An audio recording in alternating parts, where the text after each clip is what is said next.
पुण्यात अनेक ठिकाणी बोगस मतदानाचा फटका बसलाय।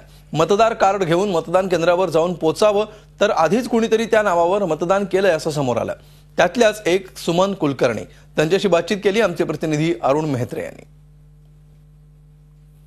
मतदार यादीतले घोळ, मतदार यादीतून नाव गायब होण्याचे प्रकार हे सगळे पुण्यात आज सकाळपासून बघायला मिळतात आणि याहीपेक्षा धक्कादायक बाब म्हणजे बोगस वोटिंग अनेक ठिकाणी होत असल्याच्या तक्रारी येतात। या क्षणी आम्ही पुण्यातल्या महेश विद्यालय या मतदान केंद्रावरती आहोत। आमच्यासोबत आजी आहेत। आजी, तुमचं मतदान झालंय का?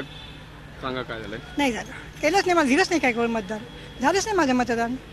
का तुमचं मतदान झालं नाही? तुम्ही त्यांना सांगितलं, केलं म्हणून सांगितलं ना, आता काय सांगतो? 10 वेळा मी ते सांगते, त्यावेळेस तुमचं मतदान झालंच, मी डबल कसं करता? आणि माझा कुठलाही पुरावा नाही मतदान केलेला।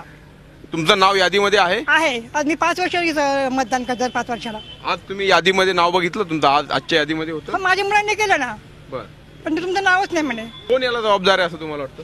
हे लोक, निवडणुकीचे लोक, ते मतदान यादा सहायता एखादं ना, त्यांचा दोष आहे। आणि मुख्य म्हणजे मला मोदींना मत द्यायचं होते, आता स्पष्ट लोक सांगते मी, माझं मत त्यांच्यावर त्यांना होतं, इतर कोणाला मी मत देणार नव्हते। आजींच्या भावना काय आहेत आपण समजू शकतो। महत्त्वाचं म्हणजे की यांना मतदानाच्या अधिकारांपासून वंचित ठेवण्यात आलंय आणि त्याला नक्कीच कोणीतरी जबाबदार आहे। त्यामुळे या प्रकरणाची गांभीर्यानं दखल घेतली जाऊन योग्य ती कारवाई होणं अत्यंत आवश्यक आहे। झी 24 तास रहा एक पाऊल पुढे।